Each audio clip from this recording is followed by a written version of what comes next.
Technology amplifies everything, including the good and the bad. We are starting to see a real divide among educators when it comes to AI. Some are embracing it to save time and prepare students for jobs that will require AI skills. Others are worried that the technology will weaken students' critical thinking skills, add fuel to the student mental health crisis, and trigger massive data privacy problems. The big proponents of AI use in education include the Trump administration. President Donald Trump issued an executive order calling for all schools to infuse artificial intelligence in K-12 education. That raises an important question. Are some schools already doing this? And if yes, what does that look like? Some early models are emerging. Take Wichita, Kansas, for example. It's one of a small number of school districts that have rolled out a structured, district-wide approach to training educators on AI.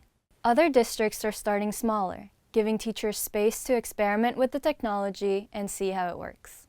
That kind of experimentation really matters. The lessons learned could be applied to how to teach reading and math effectively, how to use AI to research a social studies or literary topic in significant depth, and what kind of AI training might work best. More and more schools are asking the same question. What does it mean for a high school graduate to be AI ready? For starters, it means learning how to use the technology to brainstorm possible solutions to a problem, and knowing how to prompt it to generate meaningful feedback.